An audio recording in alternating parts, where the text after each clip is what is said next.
Hello, everybody, and welcome to Pandooradom. I'm your host, Paul Cradle, and this is the other host. Miles Gray, welcome to Pandooradom crew, Yes. or should I say, the Pandora Knots? All right. So today we just went over briefly that we wanted to talk about our experiences as foreigners abroad. So, where would you like to start with a particular establishment in Shenyang? Well, yeah, it all goes back to the beginning. The Green Mile, as it was called, which I suppose was named after Stephen King's uh, work. I think that's where it's from. Yeah. Or is that wait, is that the Green Mile or is it the no, no, he has the long walk in the Green Mile, right? Am I right about that? I don't know. What was I might be mistaken here. I'm wondering if I'm It's not like misremembering what it's called. It's not like Slim The, Shady's 10 Mile or you said Greedy Miser that eight time. that one is eight. 8 Mile. That one is 8 Mile. Oh, okay. We're mixing up our numbers and names Anyway, here, but that's what anyway. happens when you drink at the Green Mile. So So in any case, it was called the. I do Oh, not sorry. miss the Green Mile at all. In fact, I don't miss drinking whatsoever. And so, and I kind of dislike it whenever people are drinking. Um, Well, me that I can understand. I mean, me, I have mixed feelings about it, similar to a mixed drink. That is to say that on the one hand, I don't really miss drinking, so I think it's similar to what you're saying in that regard because I found good replacements. But I also don't think I was addicted. I mean, that's what probably a lot of addicts say. right, But right. See, I actually, you're but right. I didn't go through any kind of withdrawal. I mean, I think it was fun for me, but luckily I've never really had an addictive drive, which is interesting because I see it in a lot of other people, and it's an extreme difficulty. But for me, I've been able to go into something and then stop without any trouble, which I don't know It, if that's a good thing or a bad thing. But it's really hard. but the It's other, really hard to get me to drink. well, so that's another addiction in reverse. No, I'm joking. But In what I'll say, reverse. the, No.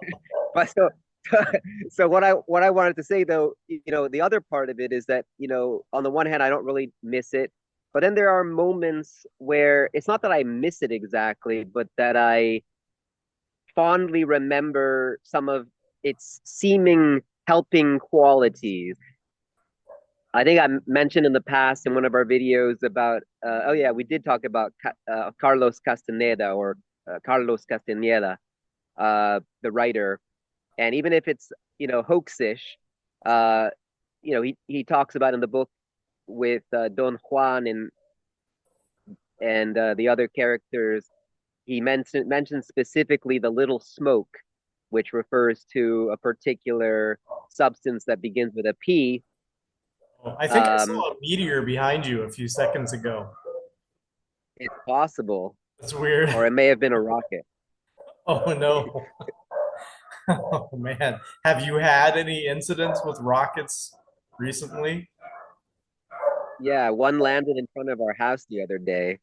And also I was caught under several ones that were blown apart right above me, and there were women and children crying on the sidewalk, huddled next between the curb and cars, which is not a good place to be. We just couldn't find anywhere else to go because we were in a place where there was, well, nowhere else to go. So yeah, it's been that was pretty traumatizing, but you just gotta continue on. Uh, so, uh, so what I was saying though is, he calls it the little smoke, which refers to a basically a native substance that has been used in Mexico. And for me, in a Does it have certain Y in way, I the think. word? Peyyote? Wait, don't wait, don't. You're not allowed to spell it out. I don't think. I don't even know. But Nobody yeah, cares. In English, yeah, there's a Y. I think it's variously spelled, but yeah. So so the thing is for me, drinking had this sort of little smoke quality. And then another substance that starts with an M also had a little smoke quality for me uh, Yeah. for a while, and I think See, a I good while. admit, I But admit, so when I had dreams, when I had dreams of being a painter and just like holing up in a like a rented room or something for like Garrett, 4 days doing nothing but painting. Of course, in my mind, it included drinking. It's like drinking used to just go along with anything I wanted to do. It's so weird. that's the dream. It's not really weird though. This is very much part of the expected biography of being an artist in a garret, painting or writing or something That to yeah, that effect. I definitely was gonna be on. I was gonna be drinking, possibly with maybe something else. I forget what else. And and I was just gonna be in some kind of altered state as a painter, and that was like the only way that I was gonna work. But this was all a dream, of course. But I knew definitely that's what I wanted. So, And dream, even daydreams are the real state of mind alterer.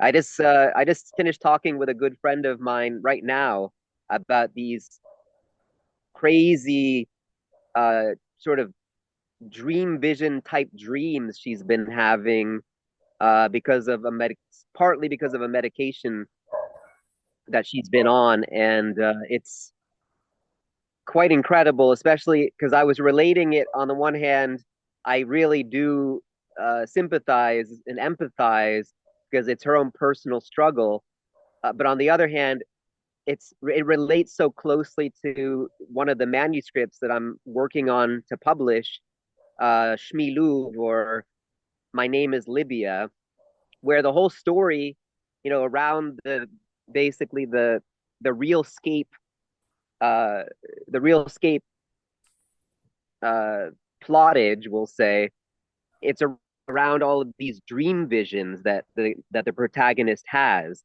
and so it reminded me of that. But then in turn, what I'm writing, this book, is heavily influenced by the dream vision genre, which dates back to very ancient texts, going back to the Sumerians and others on the tablets, and then you get to the Hebrew Bible, the Tanakh, and there is also that genre within some of that as well.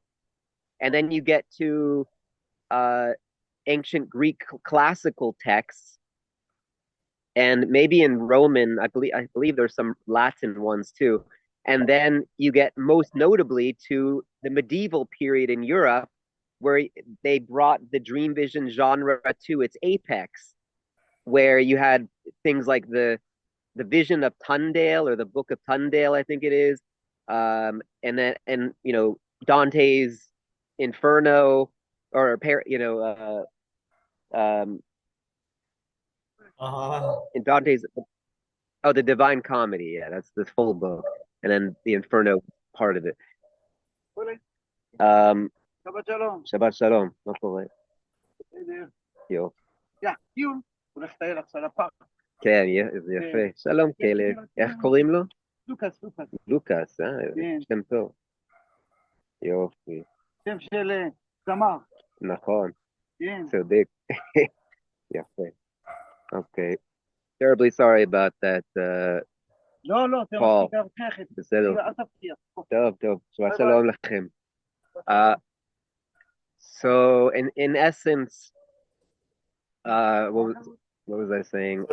Shui Loom, or The the Divine name of Comedy. that story, So includes a reference to right, and so, but what I'm trying to say basically is that this whole thing about dreams, or even it extends to daydreams, to the visions that you have day or night, whether awake, sleeping, or waking, or awake. These are the true mind altering substances Yeah, I mean, this isn't a well, I think you're right. not a It's like substance, it's or the maybe fact. it is partly a substance Like I know it's biochemically. all internal, but I think that, being so sure that's what I wanted to do, for example, means a lot. Um, Regardless of It whether I was does mean a actually lot. able to do it or not.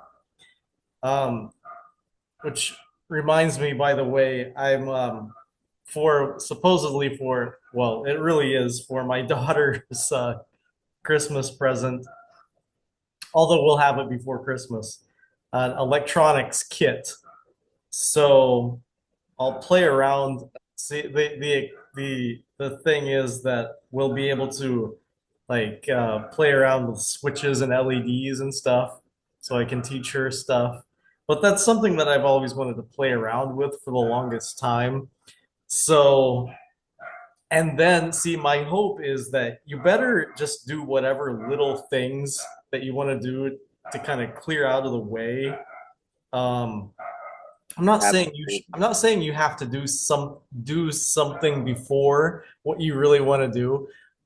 It's like I actually have a sequence of what I want to do. I'm not saying that you should put off what you really want to do. What I'm saying is that there is this sequence. I feel like, okay, first not to clear away, but to really actually do and enjoy is this one thing for a while. But on the back burner, I know that I'm gonna be, when I can afford my paints and stuff, I'll go into that. So, have you ever done That that with makes your sense to me. writing? Yeah. Have you ever like written one thing before you write another thing that you know you want to write? Oh yeah, absolutely. It happens to me all the time, which is it's problematic, but that's I think it's something that's very easily mismanaged, but if you succeed in managing this way of writing, uh, it's quite possible. I mean, it's really a question of, are you the kind of writer that can write more than one manuscript at the same time successfully, Uh-huh. or are you gonna ADHD your way into a great sort of mire? Well, see, Because because, a hesitancy to do that, or a lack of ability to do that might lead to writer's block, where you don't have anything behind that thing. But if you right, always have it's something else you want to be doing too but can't yet, you're not to it it's yet, true. it'll Although the, keep the going, thing keep that's so, going. the, the thing that I is so strange to me is that writer's block is something that I have not had to deal with greatly in my quote writing career unquote. Uh, because I don't know why exactly, but I feel like it's part of my experimentation with drinking and other things that I did in the past as my quote little smokes unquote, to be my helper as I wrote and composed. And I think that some of those things they help to not remove, but they have their effect on kind of minimizing inhibition. And some they don't work against inhibition exactly, but they at Yeah, least magnify your or aggrandize your ability to imagine I in a way that is see what you're saying, beyond what you normally would. and And I I feel think, like, and what I mean is, and though I'm not using those substances at this point so much, drinking not at all, but some other things, it it depends, but definitely much less. It's nothing hard, of course, but in any case, sparingly. The hardest thing I use is coffee pretty much most of the time, with yeah, some exceptions. yeah, And but it's also because I'm back in school and it's an extremely busy time with kids, and I don't want to get into a situation where anything that's going to make it any more difficult than it already is. And but I would say that the influence of that experimentation that was, took a rather long time and was very storied, it has had an effect on me being able to artificially lower my inhibition as a writer, uh, Uh-huh. without the help of those substances, so that I learned the lessons. I was able to reap and glean the moral tale, not the moral tales, but the message and the meaning and the the moral of the story Uh-huh. that those things help me with in their own time.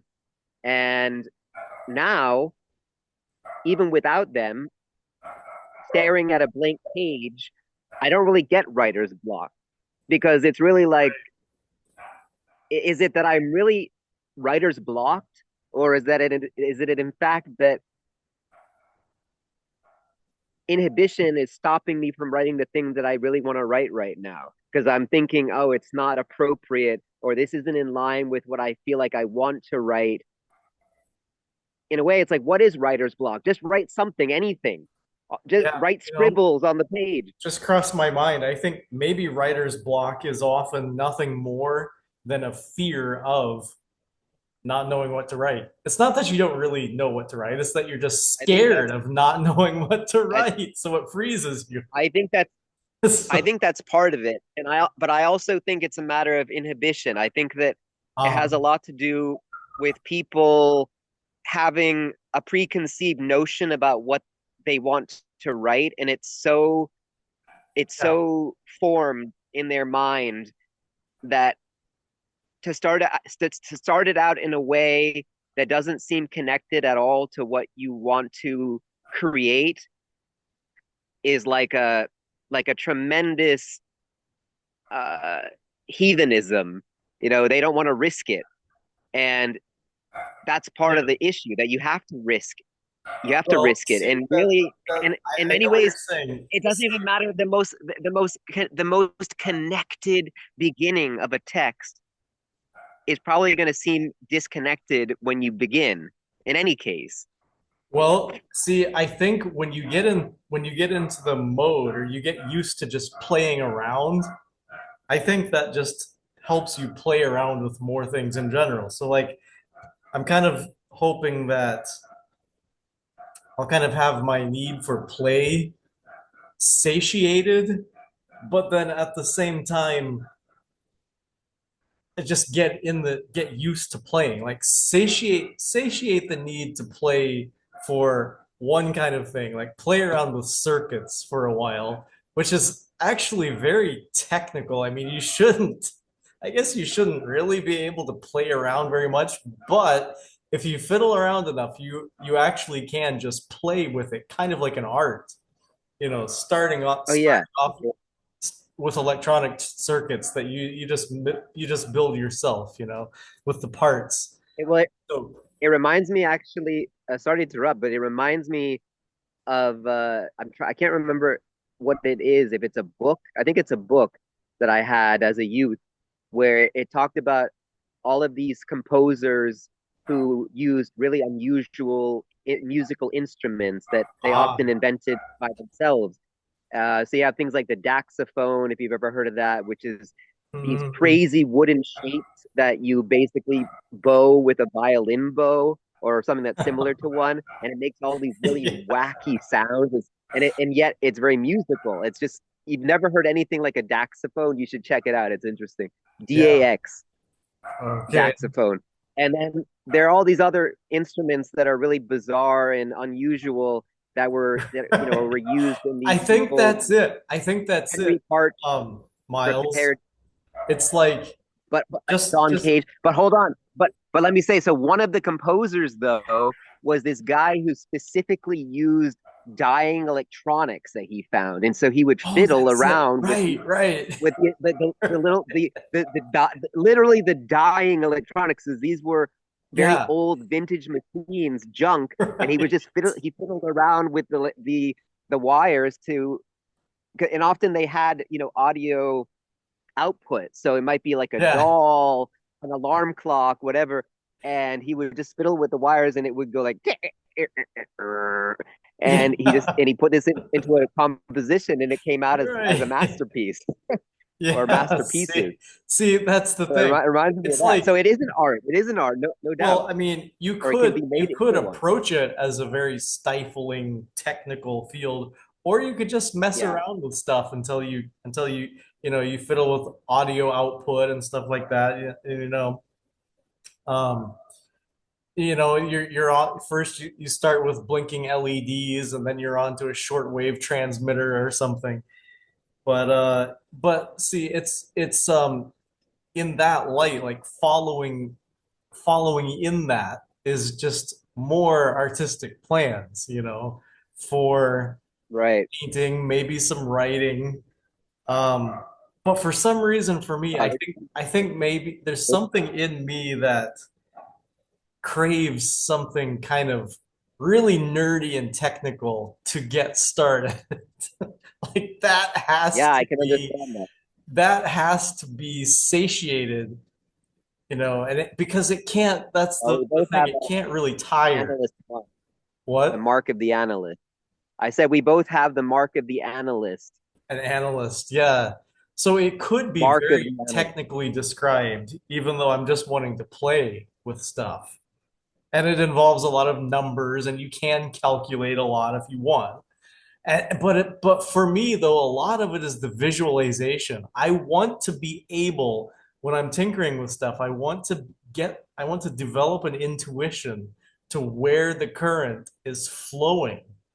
And it's like I'm trying to figure it out now, like in my head from the circuits, but I know that's going to make a lot more sense if I have one in front of me. Then I'm going to be able to And you're figure gonna out bring where it's flowing. and you're gonna bring this into a strengthened father-daughter relationship. Well, yeah, I mean, everything I do now, Very convincing.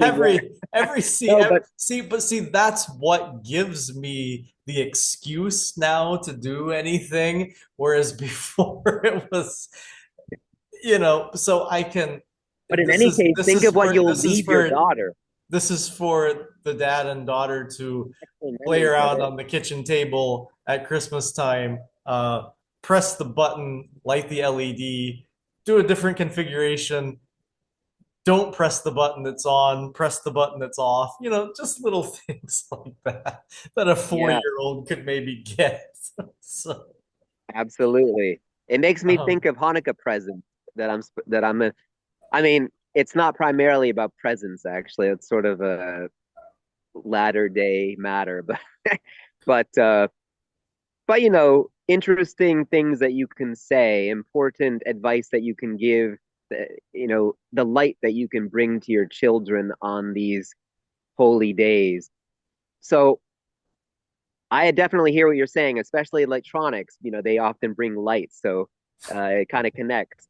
Now, the thing is, I'm sorry to jump into another topic, but I think this kind of ties in what we originally meant to speak about. Uh, Endowing your children with a good memory and goodly memories of their fathers, but also of mothers and any other parentage. But in this particular case, we're talking about fathers, which I think in recent times has been a somewhat passed over discussion. You know, well, the first thing I remember about my dad, he played with model trains. And I kind of wonder sometimes if maybe his kids weren't a good excuse to be able to play with model trains because, kids love them too. So, great excuse for a dad to be able to play with stuff. I'm sure well, that's the thing.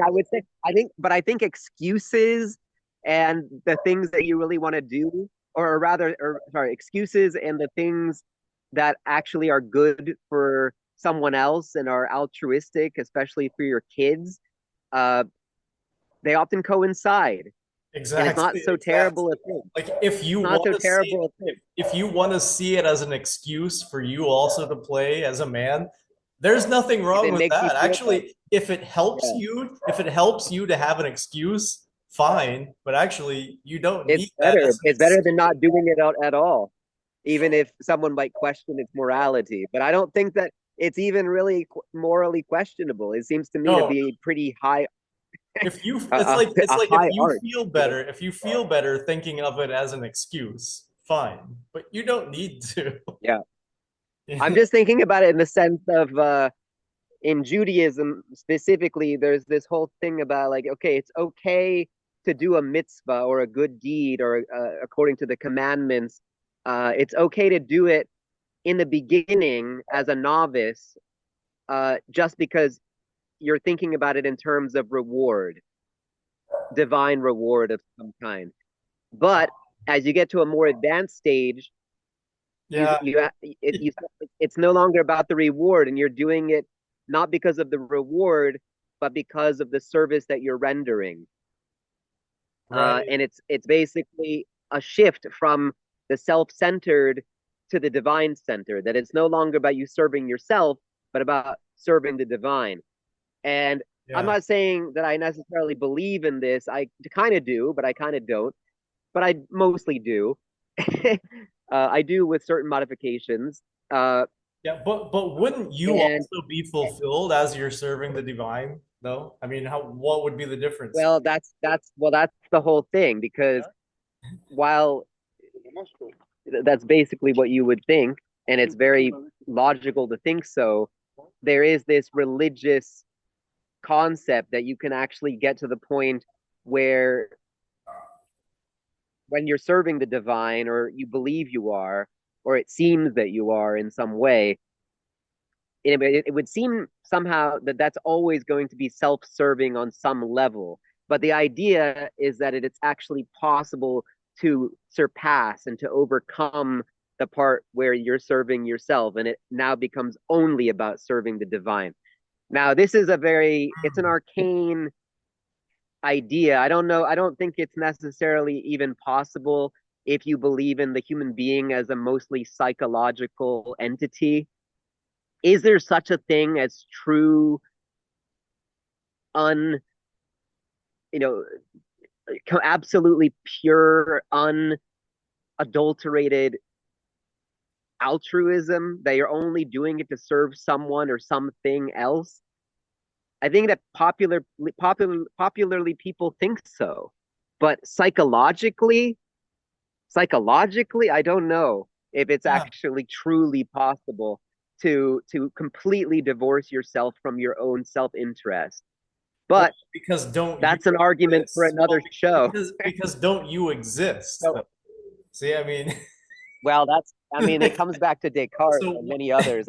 well, I I mean, mean, you might be an illusion, or you might be able to be absorbed into something greater, but it's like, you know, I would think that if you're in perfect accordance with the divine, that you would be fulfilled.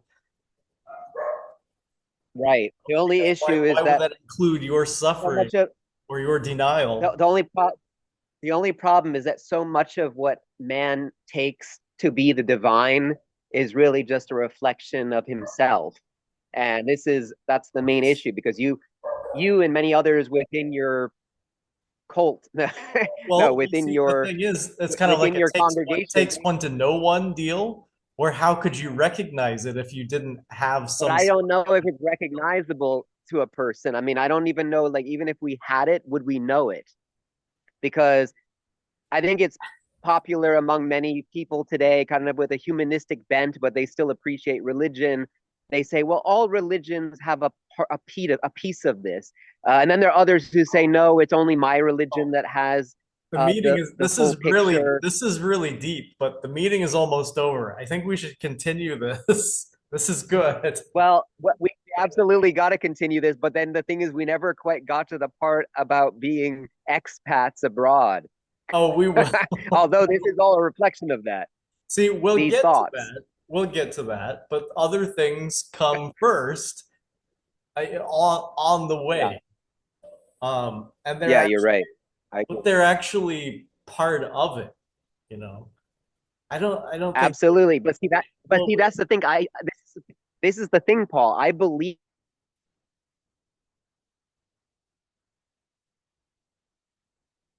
are you there? You got cut off.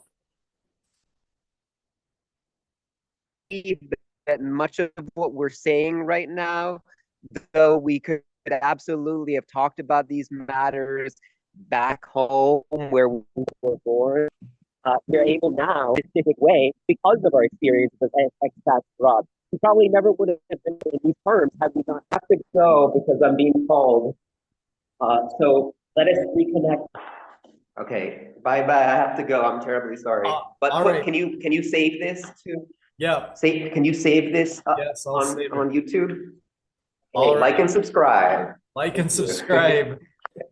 Take care. Thanks for watching. Bye-bye. Yeah.